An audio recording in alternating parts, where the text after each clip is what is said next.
구두쇠 영감 스크루지를 아실 겁니다. 크리스마스 캐롤이라고 하는 유명한 작품에 등장하는 너무 인색한 그 구두쇠 영감입니다. 찰스 디킨스는 영국 사람들이 셰익스피어 다음으로 좋아하는 그런 작가라고 합니다. 그래서 그 원작에 보시면 한마디 한마디 대사가 이렇게 놓칠 수가 없습니다. 그리고 이름 자체를 작가가 너무 잘 지었어요. 스크루지라는 말은 영어로 스크루 하면 그건 구두쇠라는 말이고, 갸우지 그러면 그것은 사기꾼이라는 뜻입니다. 그러니까 스크루 구두쇠 같고 갸우지 같은 사기꾼 같은 스크루지가 크리스마스 이브에 이렇게 등장합니다. 그 첫 장면에서 두 사람이 함께 등장하죠. 이 구두쇠가 난로에 석탄을 안 떼주니까 너무 추워서 냉기가 가득 찬 사무실에서 손을 호호 불면서 늦은 시간까지 일하는 사원 조수가 밥이라고 하는 조수가 나오고, 또 가난한 여인과 결혼한다는 이유 때문에 집에서 쫓겨난 조카 프레드가 삼촌에게 메리 크리스마스를 외치면서 이렇게 들어옵니다. 가난하지만 행복한 조수 밥, 또 가난한 여인과 결혼을 앞둔 그래서 행복한 조카 프레드가 함께 등장합니다. 다 아시는 얘기죠? 더 얘기 안 해도 되겠죠? 해드릴까요? 크리스마스 이브가 되어서 이제 퇴근을 한 스크루지가 잠을 자려고 하는데 잠이 잘 들지가 않습니다. 쇠사슬 소리가 자꾸만 들립니다. 그때 말리라고 하는 7년 전에 죽었던 자기 친구가 유령으로 등장하죠. 그러면서 3일 동안 오늘 밤, 내일 밤, 또 그 다음 밤 현재의 유령과 과거의 유령과 또 미래의 유령이 나와서 너를 데리고 갈 거다. 이제 그 얘기를 하고 이제 사라지게 됩니다. 그리고 이제 첫 번째 그 옛날 그 유령이 그 원어에 보시면 크리스마스 페스트입니다. 그러니까 과거의 크리스마스의 유령이 나와서 어린 시절 스크루지가 이제 보냈던 그 크리스마스로 이렇게 데리고 갑니다. 기숙학교에 살고 있는 스크루지입니다. 그러니까 아버지가 돈이 좀 있었다는 얘기겠죠. 그런데 거기서 아주 외롭게 지냅니다. 한마디로 왕따입니다. 그런데 그 장면에서 사실 그 뭐 작품이라든지 영화라든지 여기에선 잘 나오지 않은데 원작에 보시면 짧은 부분이지만 여동생이 등장합니다. 그 여동생이 중요한 역할을 합니다. 여동생이 와서 얘기하는 거예요. 오빠, 올해는 오빠가 우리 집에 와서 크리스마스 파티를 같이 해도 돼. 그러니까 아버지가 난폭했다는 거죠. 아버지가 너무 난폭했는데 올해는 좀 수그러져서 오늘 오빠가 크리스마스에 집에 와도 된대. 그러니까 정말 올해는 크리스마스인데 집에 가도 돼? 그 스크루지가 아주 기뻐서 얘기하는 그 장면이 나옵니다. 다 모든 친구들이 크리스마스가 돼서 집으로 돌아갔는데 자기만 혼자 우두커니 기숙 학교에 남아 있어요. 그 장면을 보면서 스크루지가 눈물을 흘리죠. 벌써 과거의 자신의 모습을 보면서 변화를 일으킵니다. 그러니까 짧은 대화지만 그 여동생의 등장에 스크루지의 자기 아버지와의 관계도 들어있고 또 그 여동생의 죽음의 얘기도 나오고, 그런 의미에서 이 어린 조카가 아주 함축적인 의미를 가지고 있는 존재가 됩니다. 이어서 나오는 약혼녀와의 그 사랑과 돈 중에서 자신은 돈을 택해서 헤어질 수밖에 없었던 모습, 또 처음 자기 친구 말리와 함께 회사를 세웠던 모습, 과거의 모습을 보면서 벌써 스크루지가 변하기 시작합니다. 여러분, 그것이 과거가 되었던, 현재가 되었던, 미래가 되었던 어느 하나를 제대로 보면 우리는 변하게 되어 있습니다. 그리고 현재의 모습도 보여주죠. 가난하지만 행복하게 살고 있는 조수 밥의 집을 보여줍니다. 그 밥집에는 타이니 팀이라고 하는 막내 아들이 있죠. 아픈 아들. 이제 치료하지 못하면 얼마 살지를 못합니다. 그런데 그 가난한 가족들이 옹기종기 모여서 크리스마스 파티를 합니다. 그리고 스크루지를 위해서 행복을 기원하는 건배를 하고 많은 것을 느끼죠. 그리고 이제 미래의 유령에 이끌려서 한 무덤에 갑니다. 그 묘비를 보니까 자기 이름이 쓰여 있어요. 아무도 자기 죽음을 애도하지 않아요. 모든 게 다 하찮은 일로 여기는 그런 죽음입니다. 그러니까 스크루지가 변할 수밖에 없죠. 그래서 그 모든 일들을 겪은 후에 연락을 끊었던 조카 프레드에게 칠면조도 보내주고 아이들에게 용돈도 주고 조수 밥에 월급도 올려주고 또 자선기관에 기부도 하면서 이제 길에 있는 사람들과 함께 크리스마스 캐롤을 부릅니다. 작품의 맨 마지막 문장은 이렇게 쓰여 있습니다. 그에 관해 말할 때면 살아있는 사람들 중에서 크리스마스를 가장 잘 보내준 사람이라고 했다. 그리고 이 스크루지가 원래 그 성이 스크루지고요. 이름이 에베네셀입니다. 도움의 돌, 여기까지 도우셨다. 그래서 작품에 보시면 사람들이 간혹 스크루지를 에베네셀이라고 그렇게 부르는 장면이 나옵니다. 그러니까 그것이 현재가 됐건 미래가 됐건 과거가 됐건 하나를 제대로 알면 여러분 사람은 변하게 되어 있습니다. 오늘 본문은 특별히 에베소에서 목회하고 있던 디모데에게 바울이 편지하는 내용입니다. 6장을 1절부터 살펴보시면 지금 에베소 교회에는 여러 부류의 사람들이 섞여 있다는 것을 우리가 알게 됩니다. 1절에는 멍에 아래에 있는 종들에게 부탁하는 말이다 이렇게 시작합니다. 2절도 계속해서 역시 믿는 상전을 두고 있는 종된 자들에게 부탁하는 내용으로 되어 있습니다. 그리고 3절부터 8절까지는 누구든지라는 말과 함께 이제 에베소 모든 성도들에게 주는 부탁의 말씀으로 이어지다가 9절에 가서 보시면 다시 부하려고 하는 자들에게 말씀하노니 이렇게 부한 자들에게 또 10절에는 이어서 돈을 사랑함이 일만하게 뿌리라 된다는 그런 유명한 말씀이 이제 따라 나옵니다. 그러니까 지금 바울에 이어서 디모데가 목회하고 있는 이 에베소 교회는 여러 부류의 사람들이 섞여 있다는 것을 그런 신앙 공동체를 이루고 있다는 것을 우리가 쉽게 알 수 있습니다. 그런데 이 에베소 교회는 그 어떤 교회보다 모범적인 교회였어요. 그래서 특별히 오늘 본문이 시작되는 17절에 바울이 디모데에게 부탁하는 것입니다. 너가 디모데야 너가 이제 목회할 때 이 세대의 부한자들을 명하여 그러니까 다시 에베소 교회에 특별히 부유한 교인들을 역할을 위해서 아마 그들이 역할을 잘 감당했던 것 같아요. 그래서 그 부분을 다시 한번 권면하고 있는 겁니다. 바울이 세웠던 많은 교회들 중에서 특별히 이 고린도 교회 같은 교회는 특별히 미숙한 부자들이 문제를 많이 일으켰습니다. 바울의 입장에서 보면 다른 교회에 비해서 에베소 교회와 고린도 교회가 비교적 오래 목회를 한 곳입니다.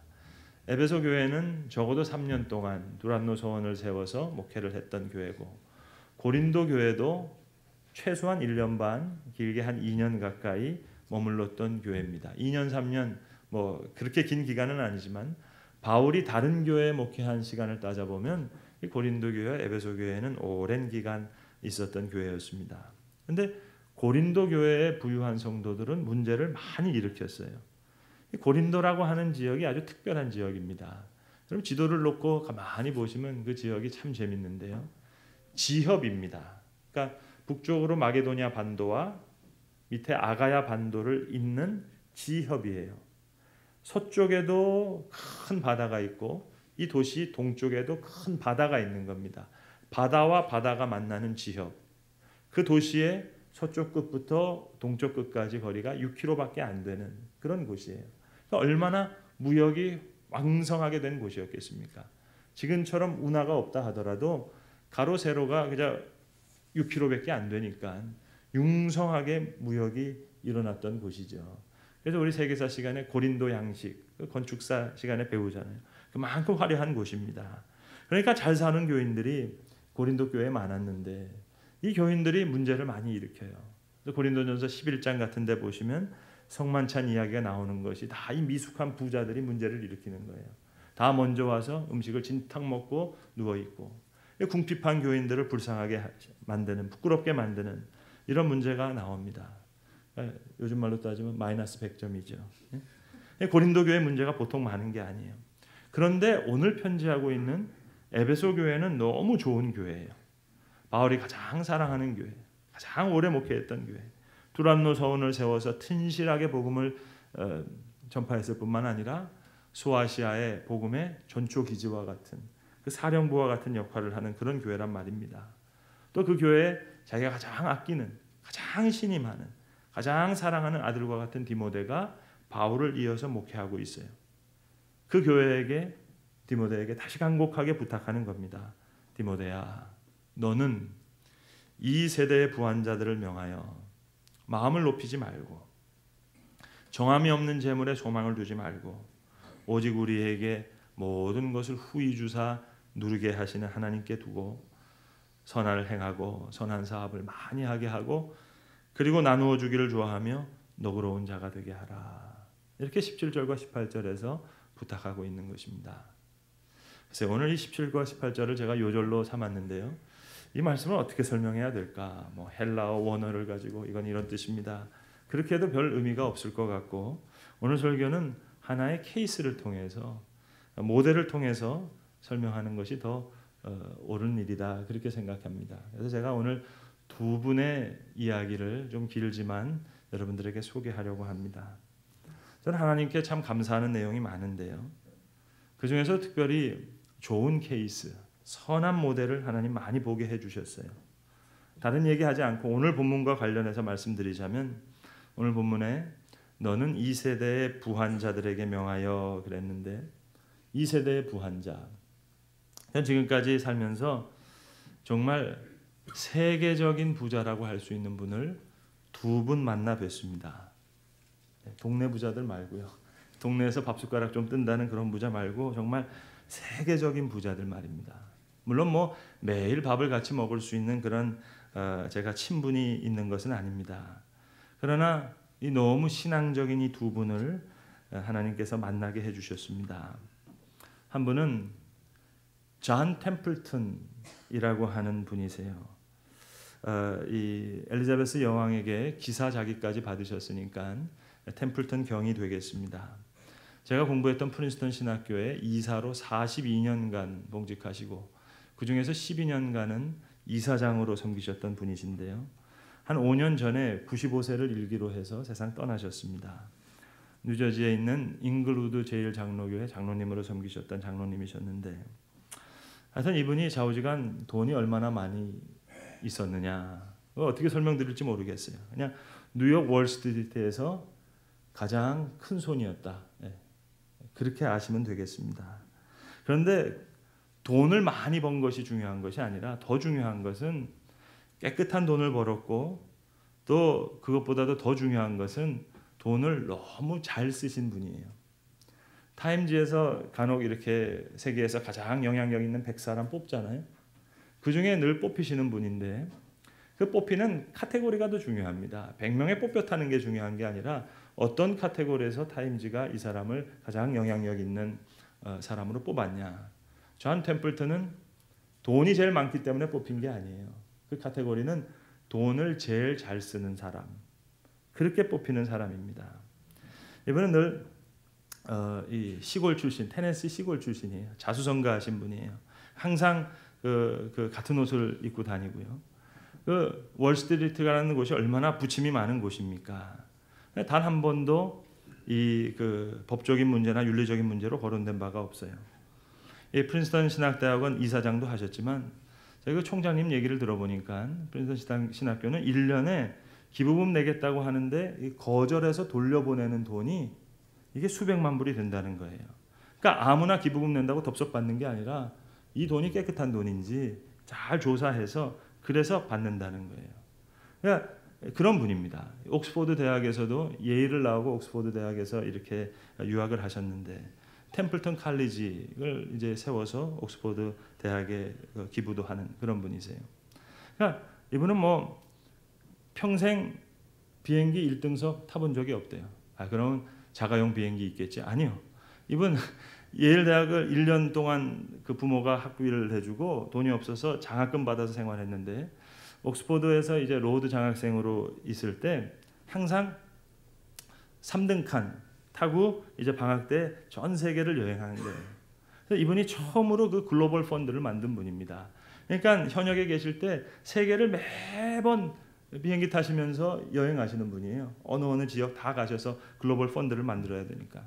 한 번도 비행기 1등석 타본 적도 없고 자가용 비행기도 더구나 없고 아주 검소하신 분입니다. 그런 분이신데 이분이 왜 노벨상에는 화학, 물리학, 문학 이런 것만 있냐?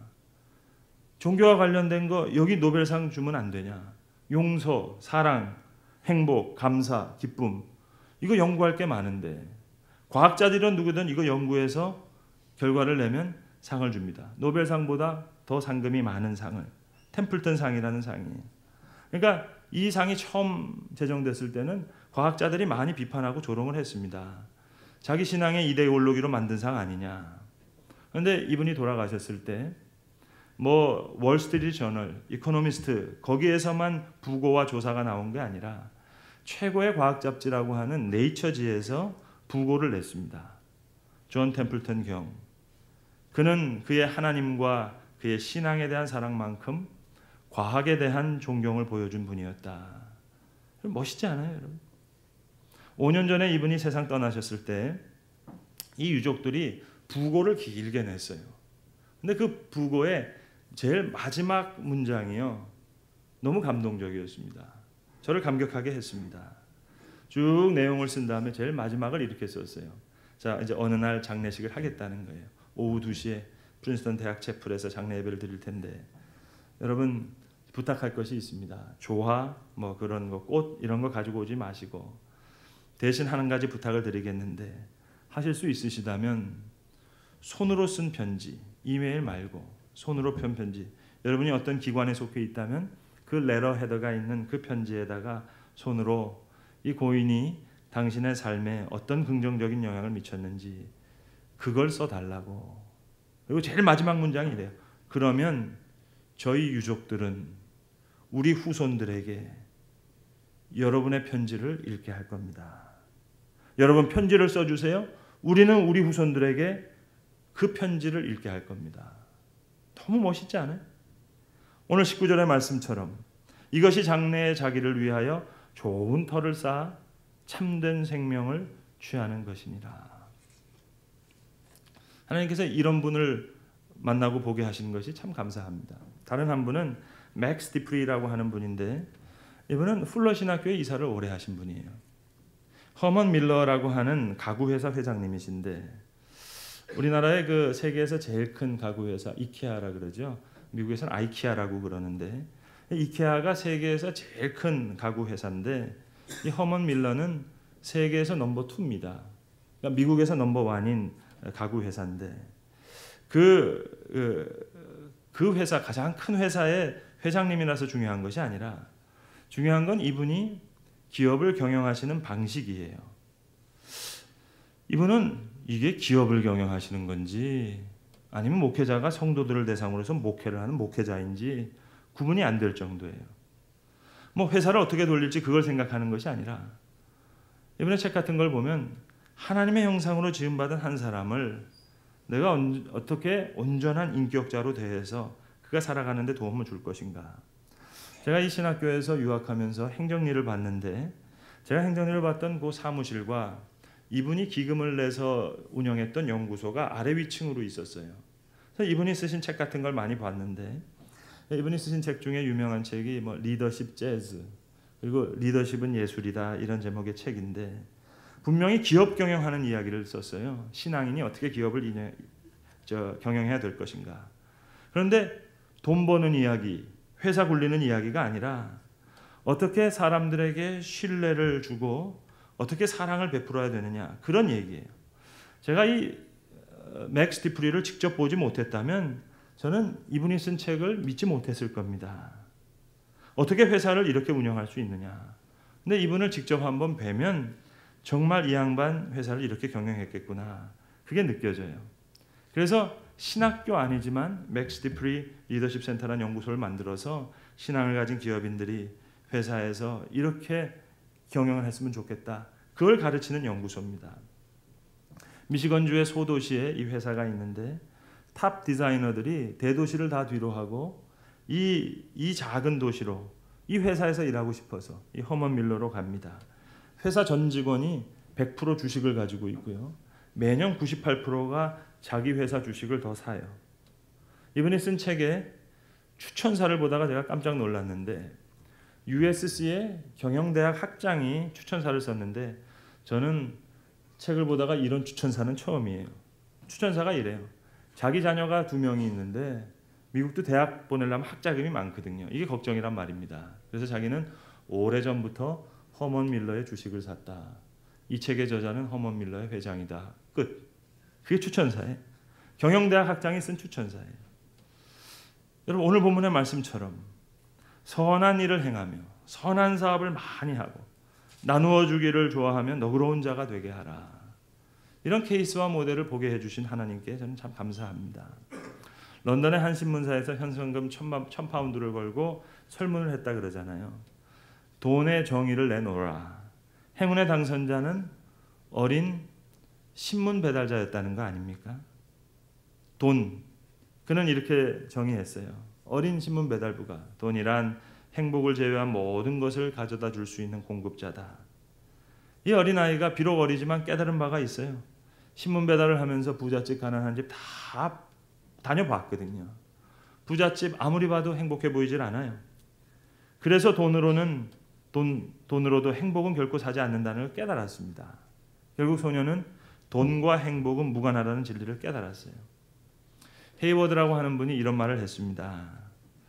그 부자가 천국에 들어가는 것이 낙타가 바늘기 그 얘기를 하면서 사람이 천국에 들어가지 못하는 것은 그가 재물을 소유하고 있다는 사실 때문이 아니라 재물이 그를 소유하고 있다는 사실 때문이다. 그래서 여러분 재물은 버는 능력만 있어서는 안 돼요. 관리하는 능력 필요하지만 관리하는 능력만 있어서도 안 돼요. 사용할 수 있는 능력이 있어야 됩니다.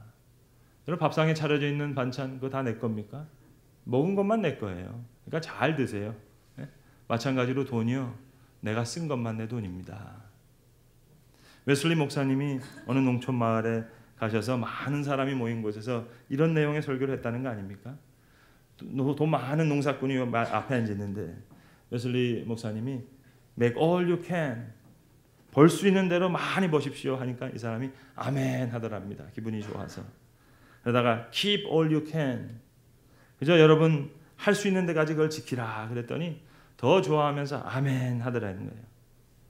그 다음에 이제 웨슬리 목사님이 이어서 give all you can 할 수 있는 데까지 남들에게 다 베푸십시오 하니까 이 농사꾼 얼굴이 확 변하더랍니다. 에이, 잘 나가다가 설교 망친다고 그러면서 투덜거리면서 나갔더라는 거예요.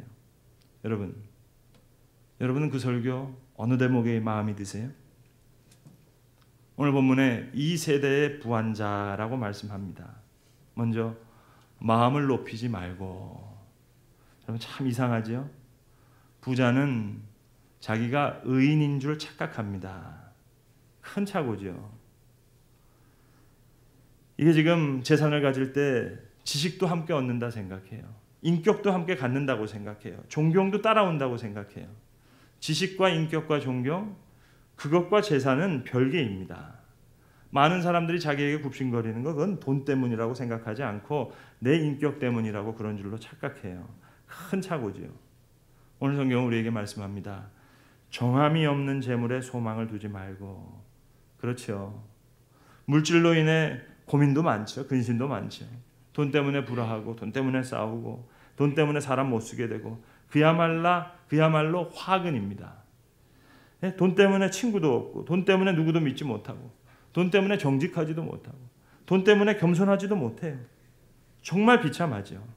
그러니 정함이 없는 재물에 소망을 두지 말고 오직 우리에게 모든 것을 후히 주사 누리게 하시는 하나님께 두며. 여러분 농사하는 사람 땀 흘려 농사 짓습니다. 그러나 가을이 되면 추수할 때 하나님 앞에 감사합니다. 왜냐하면 하나님께서 종자도 주셨지요. 햇빛도 주셨지요. 비도 주셨지요.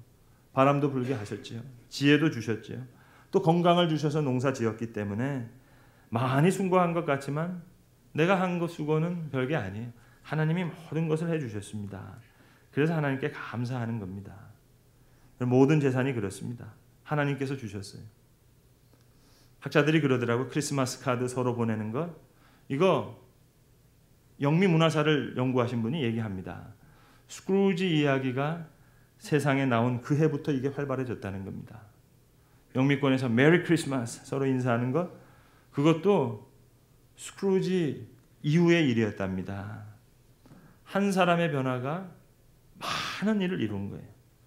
스크루지가 그의 이름 말 맞다나 에베네셀, 여기까지 도우신 하나님, 도움의 돌, 회복되는 거예요. 하나님이 여기까지 도우셨다는 이름값을 해요. 성도 여러분, 돈이란 기회입니다. 돈이란 은사입니다. 아니, 돈은 사명입니다.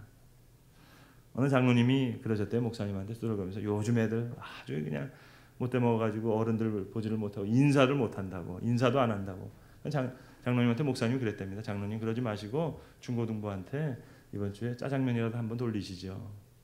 장로님이 짜장면 한번 돌리고 나서요, 그 다음부터 아이들한테 인사 받느라고 너무 힘들었대요. 하도 인사를 해서. 선을 행하며 선한 사업을 많이 하고 나누어 주기를 좋아하며 너그러운 자가 되게 하라. 여러분, 송도 예수소망교회 교인들, 인천 짠돌이 그런 말 들으면 안 되겠습니다. 이것이 장래에 자기를 위하여 좋은 터를 쌓아 참된 생명을 취하는 것이니라. 주께서 우리에게 주시는 말씀입니다. 기도하겠습니다. 아버지 하나님, 너희는 선을 행하여 선한 사업을 많이 하고 나누어 주기를 좋아하며 너그러운 자가 되라 하셨습니다. 이것이 장래에 자기를 위하여 좋은 터를 쌓아 참된 생명을 취하는 것이라 하셨사오매. 머리 숙인 주의 자녀들 다 지혜로운 자들 되게 하시옵소서.